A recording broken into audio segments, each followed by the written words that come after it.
All right, what is up, everyone? We are back and we've got a great one today. I'm going to be playing 9 holes with disc golf's oldest discs. Let's get into it.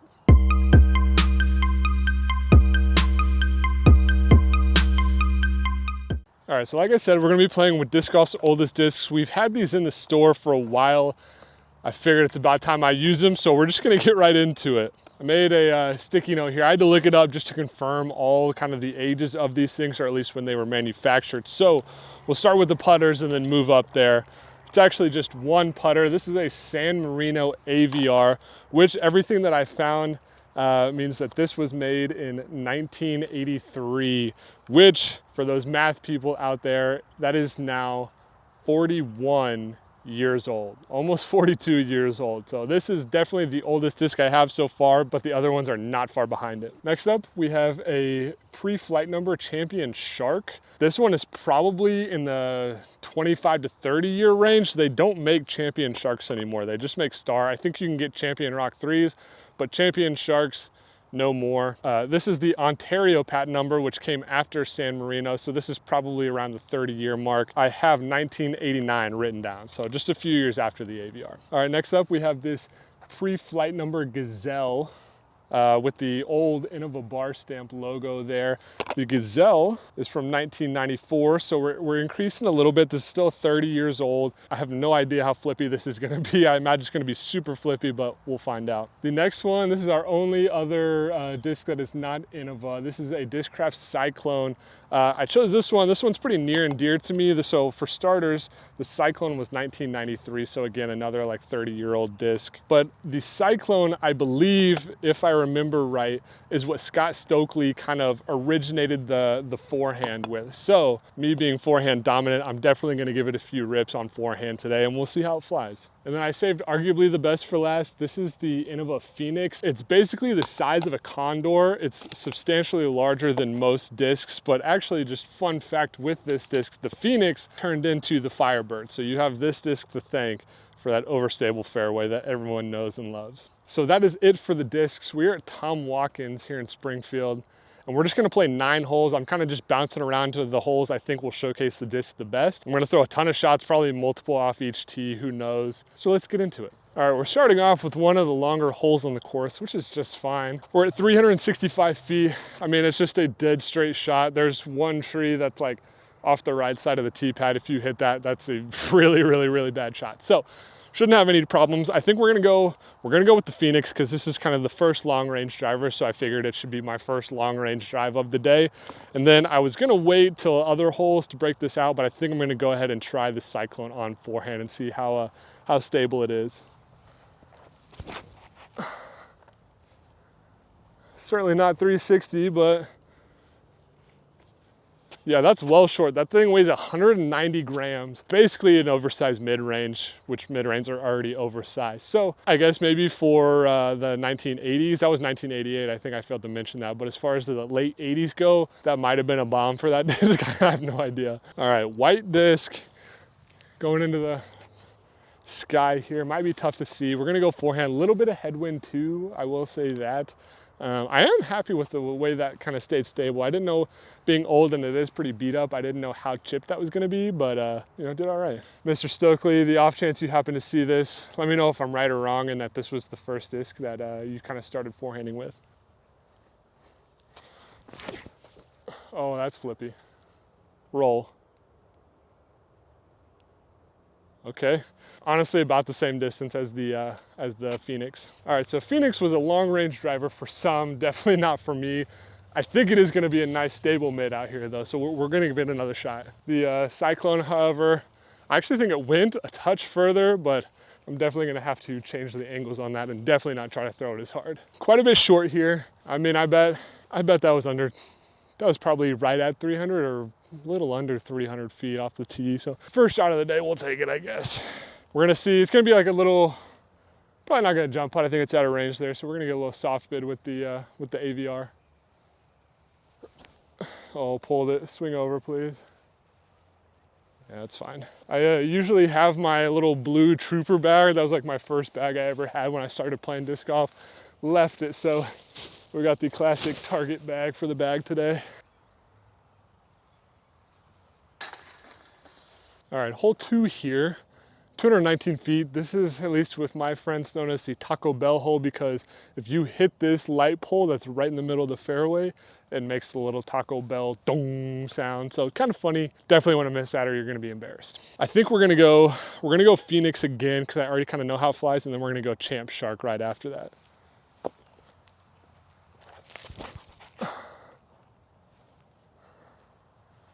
Be good to me.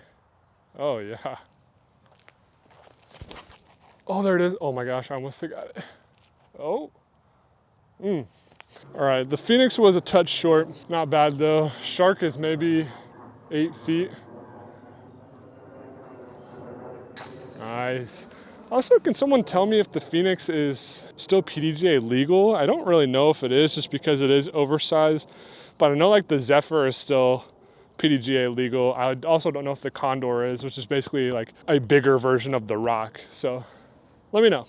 So far so good here. I'm honestly really liking the way these discs are flying, and I don't know if it's just because I'm so used to throwing discs that have been in my bag for several months, but I like throwing new stuff apparently, new old stuff. Hole 3, 214, another straight shot. There is a Mando on that light pole on the right. You do have to miss that, but other than that, nice little ace run here. I think I'm gonna go backhand with the AVR and do a little forehand with the Shark and see if we can get some runs here.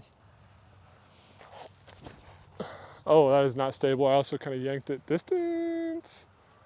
Oof, this one was a bit short, not great. All right, forehand with the Shark. We're gonna get a little mini run up just to get the timing right, but I'm just gonna try to get it nice and flat, and I'm sure it'll finish a little bit.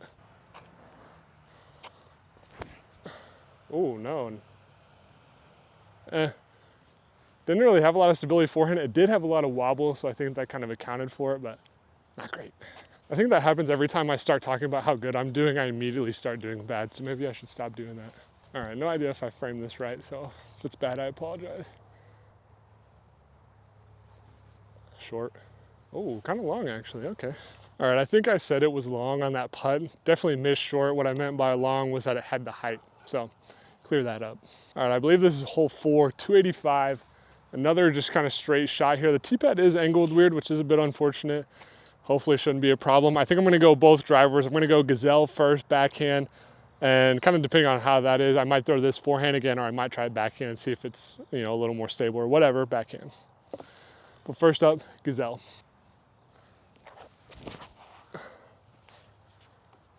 Wow, so that's arguably more stable. Certainly down there. Okay, I did not give that one enough credit. That's good to know. All right, we're gonna try the Cyclone backhand to see if it's more or less stable than that Gazelle there. Way less stable, holy cow. Go in though. Not bad, okay. Gazelle, stable, Cyclone, understable. If you saw the conditions more clearly on the Gazelle and the Cyclone, you would assume that it would have been opposite, and that Gazelle beat up DX plastic, super old DX plastic. Thought that was gonna be more flippy, but the fact that that has like some integrity to it is really huge actually. But Cyclone, I don't know, it's gonna have to be really powered down forehands, but I don't know if I'm gonna be able to get that one forehand or not. All right, I'm leaving myself some testers here for birdie, but let's see if we can cash them in here. Oh my gosh. Spoke too soon. Go in. Thank you. Again, I think I said it a couple times, I'm really glad that this Gazelle is a bit stable. I fan gripped it and didn't put a ton on it, and it was pretty straight, like not really any flip. So I'm gonna power grip it this time and throw it a bit harder, and I imagine I will get some turn, but I'm hoping it's not just gonna kind of dump where I think this will. Hole 5, 304 feet, straight tunnel. It's sitting kind of up and to the left a bit behind some trees. Really the main goal is to just throw it straight about 300 feet and you're right there. Oh yeah, flip up to flat. I just pured the absolute heck out of that. Oh my gosh, that's gotta be under the basket. All right, if we can replicate that with the Cyclone, then something's clicking on the backhand. Miss the tree, please. That was my main worry I hear. I kind of chose this course because it didn't have, I mean, it has trees, but a lot of them really aren't in play too much. However, on this one, definitely is. I was not looking forward to beating up some old discs like that, but I guess it was bound to happen. Also, it happens to be just like an absolute elite day outside. It's like mid 70s, no wind whatsoever, like a slight breeze, but not enough that it's gonna affect the disc. So honestly, huge for the program here. Yeah, I do not think I've thrown a better shot on this hole. 30 feet, you love to see that. Gazelle OP. I feel like I'm just kind of throwing these holes in pairs now with mids and drivers. I am gonna go Shark and Phoenix on this one, hole 6, 249, slightly uphill. I mean, it realistically like probably plays like 255 at most. But we're gonna try to give these a good pump up the hill, and I haven't aced in a long time, and I'm not saying I will, but I don't want to rule it out ever, you know what I mean? Oh, low. Shoot. Much better, go ball. Just under. All right, I'm throwing the Gazelle again because I really like that disc. Part of me wants to try it on a forehand at some point, but I really don't think it's gonna hold up at all. Oh, I pulled it and it flipped. How about that?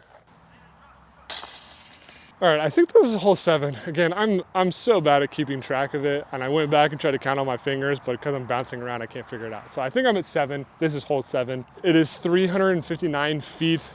Again, another straight shot. You do have kind of a specific gap to hit. You have tree left, you have mandatory pole on the right, so it should be interesting. I am gonna go forehand, the Cyclone, and backhand with the Gazelle again and see if we can't get something dialed up here. All right, we do have a little bit of a headwind now, so it should be interesting.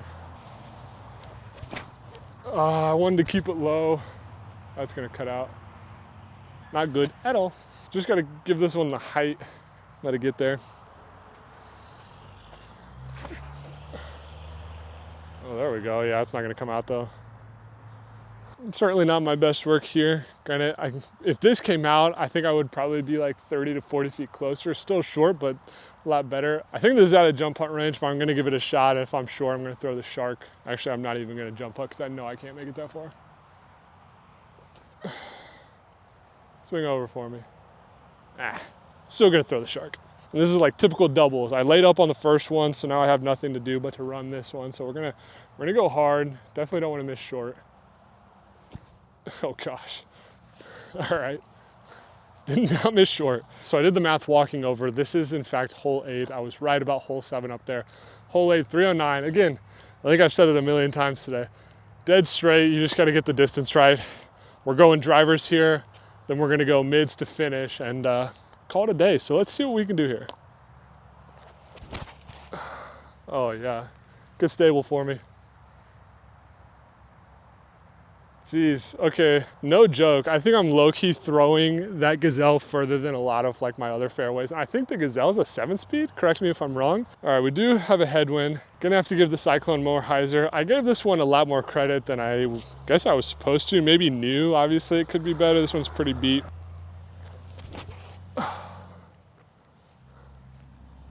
Oh my gosh. Dude, these discs are flying kind of crispy. Kind of thought I had my tournament bag dialed, but you might see a DX Gazelle in there and I don't even know what plastic that is, Cyclone. So who knows, man. Low-key the Shark too. The Shark feels just like my Prodigy M2. Obviously the plastic's a touch different, but the way it fits in my hand is almost the exact same. So I don't know, could be some special stuff in this target bag here. Once again, I've overestimated the distance. I mean, I'm only about like probably right at 20 feet short, not bad, but I definitely thought they went further. Yes, good catch by the basket, thank you. All right, this is it here. Finishing out with a couple mid-range Phoenix Shark shots here. Hole 9, 230 feet. Again, straight shot. It plays very similar to the Taco Bell hole. However, you just don't have as wide to get because there's kind of some low-hanging branches. But technically, the path beyond is OB, but I am not going to play that because I'm going to try to give these as good a runs as possible. So far, Gazelle, I criminally underrated. Probably the best disc I have in the bag so far. Severely underrated disc as well, though, is the Phoenix. This one was really fun. It is, I mean, it basically just feels like a big rock. Like, I don't know if you can see the profile on it. Not quite the same, but definitely feels like it. Shark, great disc. Everyone knows that. Oh, that slipped out of my hand. Perfect. And then I do freaking that. Distance was good, accuracy, buns.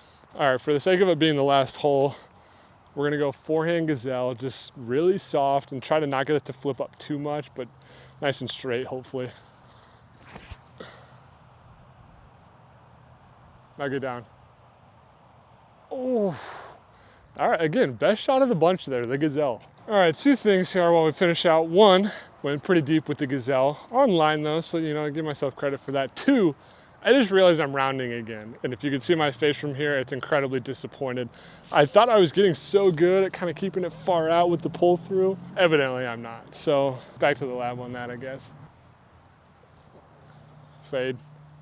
Oh my gosh, that was the most wobbly putt I've ever seen in my life. All right, so that is it. That is 9 holes with some of disc golf's oldest discs, including that San Marino AVR, which, great putter, not a great putter, if you know what I'm saying. 40 years old, 41 years old to be exactly. Kind of crazy that those even still kind of are in circulation a little bit. I'm glad we have a hold of one, but that has been it. I hope you guys enjoyed watching that as much as I did filming, because I actually had a blast and very shocked with how some of those did. If you like this video, make sure to like, comment, subscribe. We got a lot of stuff coming. Again, Jacob and I are heading out to USDGC this next week, so stay tuned for some content out there. Ozark Mountain Disc to the Moon. We'll see ya.